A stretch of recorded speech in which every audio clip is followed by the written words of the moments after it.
त्यांना विनंती. जय श्रीराम. आज आपण दर्यापूरचं जो बूथ आहे त्याचं उद्घाटन केलं आणि प्रकाश बाळसाकडे साहेबांनी आमचे उद्घाटन केलं आणि त्याची सुरुवात आजपासून आपण करत आहे. पण या मतदारसंघामध्ये बरेचसे लोक आता पावसाचे मेंढक कसे असतात, पावसात मेंढक कसे बाहेर येते त्या पद्धतीने बाहेर निघालेले आहे. पण आपण गेल्या 5 वर्षापासून मी भारतीय जनता पार्टीमध्ये कार्यकर्ता नसून सुद्धा गेल्या 5 वर्ष पूर्ण इमानदारीने पार्लमेंटमध्ये भारतीय जनता पार्टीचे खासदारपेक्षा जास्त ताकदीने बोलणारी आणि प्रत्येक बिलावर त्यांच्यासोबत उभे राहून आमचे देशाचे प्रधानमंत्री कशा पद्धतीने काम करतायत त्यांना साथ देऊन आपल्या जिल्ह्यामध्ये जास्तीत जास्त मी काम आणले आहे. म्हणून आपल्याला एवढीच विनंती करेन की दर्यापूर मतदारसंघाची जास्त जबाबदारी बनते यावेळीस.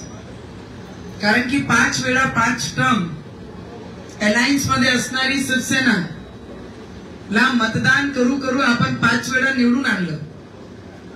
पण त्याच्यानंतर विधानसभामध्ये आपण पडलो. त्याच्याही चिंतन आपल्या सगळ्यांना करावंच लागते.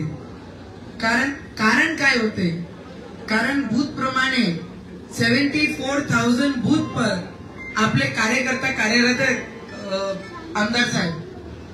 त्याच्यानंतर सुद्धा ते प्रत्येक बूथ वर बसणारे जो कार्यकर्ता आहे ते किती पट ऍक्टिव्ह आहे ते पाहणं खूप आवश्यक आहे.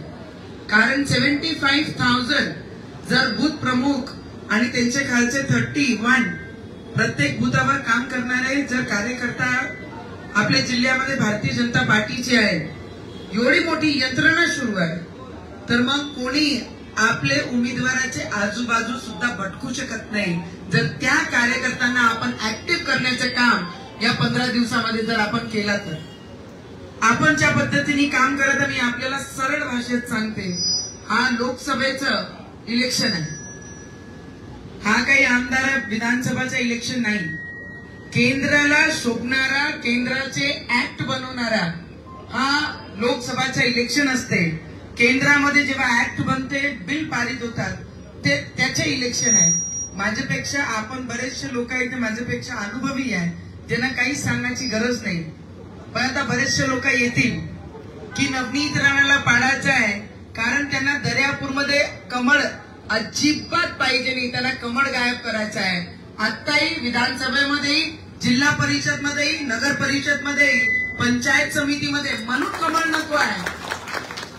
आणि हेच लोक आहेत जेव्हा मी निर्दलीय होती तेव्हा माझे पाठीमागे फिरत होते आणि आज तेच लोक माझ्या विरोधात आहे.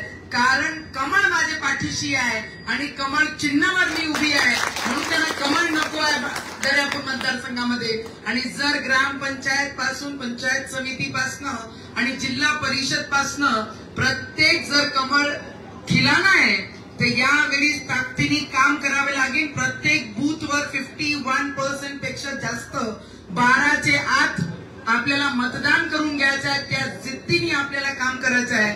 देशामध्ये प्रधानमंत्री ज्या पद्धतीने महिलांना 33% आरक्षण देण्यामध्ये सक्षम पद्धतीने ते पारित करून घेतले राज्यसभा लोकसभामध्ये, तर एक गोष्टी लक्षात ठेवा, येणारं भविष्य जे तुमच्या मुलांचं आहे, तुमचं आमचं झालं, पण आमच्या मुलांचं जो भविष्य अमरावतीकरांसाठी तो पाहणं खूप महत्वाचं आहे. शेतकऱ्यांचे प्रश्न जेवढे रखडलेले आहे, हे बोंबलतात की मोदीजींनी काय केलं. 75 वर्षामध्ये तुम्ही शेतकऱ्यांना रोडवर आणलं, पहिले ते उत्तर तुम्ही आम्हाला द्या. आणि 10 वर्षामध्ये आमच्या मोदीजींनी शेतकरी शेतमजुरांसाठी काय केला ते मग आम्ही उत्तर देऊ. 75 वर्षामध्ये तुम्ही आमच्या शेतकऱ्यांना पुढे आणण्याचं कामच नाही केलं. शेतकऱ्यांना फक्त गरीब करत गेले, म्हणून शेतकऱ्यांची आज परिस्थिती या पद्धतीने आली आहे. त्याचा एकमेव कारण आहे म्हणजे काँग्रेस आणि त्यांचे सगळे मोठे लीडर.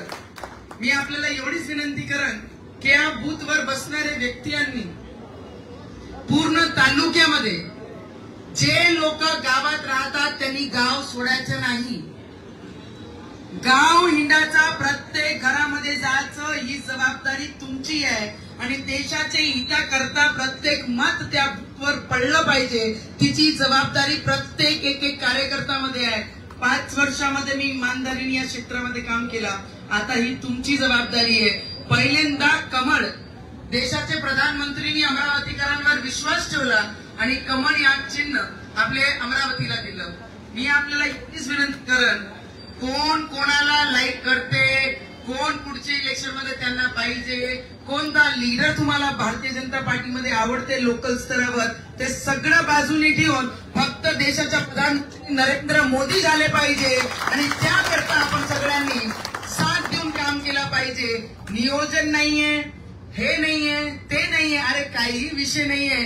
घरचे मुलीचं लग्न समजून प्रत्येकाने जेवणाची वाट न पाहताना आपण लग्न लावायचं आहे. बरात निघाल्यानंतर मग आपण आरामशीर बसून जेवण म्हणजे 5 वर्ष या जिल्ह्यात क्षेत्राचा आपण विकास करून घेऊ. एवढंच मी आपल्याला सगळ्यांना विनंती करते. आणि आपले लावजी शक्ती सेना महाराष्ट्रातली, मातन समाजातली वंचित जेवढेही आपले समाजाचे बांधव आहेत त्यांनी मला समर्थन दिलं, त्याच्याकरिता एकदा सगळे भारतीय जनता पार्टीचे कार्यकर्त्यांनी ताली मारून त्यांचं अभिनंदन केलं पाहिजे. आपला प्रेम, आपला आशीर्वाद, युवकांची शक्ती, जेवढे मत मी केंद्रामध्ये घेऊन गेली पाहिजे की तिथून मोदीजींनी आमच्या अमरावतीचं नाव पार्लमेंटमध्ये काढलं पाहिजे की मत जर कोणी दिले तर त्या पार्लमेंट म्हणजे अमरावतीकरांनी मला सगळ्यात जास्त माझे उमेदवाराला मत देऊन इथे पाठवले. म्हणून आपल्या सगळ्यांचा आशीर्वाद घेते. आणि आजच आपण जे नारियल फोडणार आहे काळा मारुतीपासनं, त्याच्यासाठी आमच्या सगळे बुजुर्गांकडनं मी आशीर्वाद घेते की मला तुमचे आशीर्वादाची डोक्यावर जर हात ठेवला तर मी 2019 आपण सगळे मिळून मैदान फतेह केली. आणि येणारा भविष्य 26 तारखेला खूप लग्न आहे, लग्न नाही लावलं तरी चालन जर त्या दिवशीच मोदीजी करिता, देशाच्या हिताकरिता जर मतदान नाही केलं तर देश आणि आपला अमरावती कधीच माफ करू शकत नाही. एवढा नक्की आपण लक्षात ठेवा. जे दर्यापूर मतदारसंघामध्ये होत आहे ते सगळ्यांना कल्पना आहे की दर्यापूर मतदारसंघामध्ये गेल्या 4.5 वर्षापासून काय घडलं, कुठे काय घडत होता, हा सगळे कार्यकर्त्यांनी आपले प्रत्येक व्यक्तींकडनं त्यांचे कानात टाकली पाहिजे आणि कशा आपण पुढे गेलो पाहिजे त्याच्याकरिता आपण सगळे मेहनत करा. महिलांची जबाबदारी तेवढीच आहे.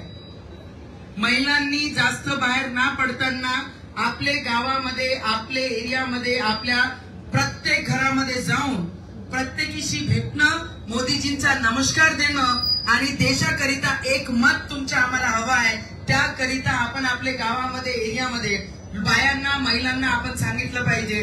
थोडीच विनंती आपल्याला करते. आणि आज या बुथचं उद्घाटन केलं आपण, त्याच्यासाठी इथे जेवढेही कार्यकर्ता आहे, मदन काका आमचे, त्यांच्या मनापासून मी अभिनंदन करते. ये लड़ाई कोई इतनी इजी नहीं है.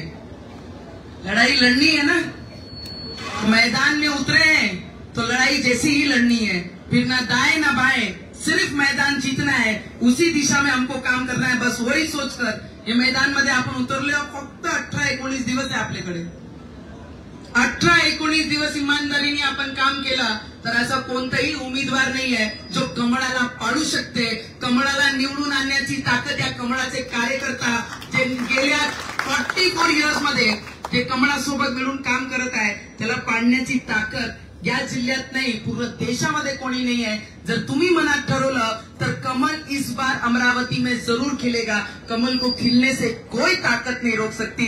कितने विरोधक कहीं से भी आए, उनको निपटने की ताकत ये मासूम फूल में, कमल में जरूर है. बस इतना ही आप लोगों को कहूंगी. आणि 1 नंबरचा माणूस, 1 नंबरचा प्रधानमंत्री आणि अमरावतीचं कमळचा चिन्हाचा बटन क्रमांक सुद्धा 1 नंबर आहे. त्याच नंबरवर मतदान करून या कमळा चिन्हावर सगळ्यात पुढे ठेवण्याचं काम आपले सगळे पदाधिकारी, आमचे सगळे नेते करतील. एवढाच विश्वास मी आपल्याला देते आणि माझ्या मनापासून सगळ्यांना खूप खूप धन्यवाद.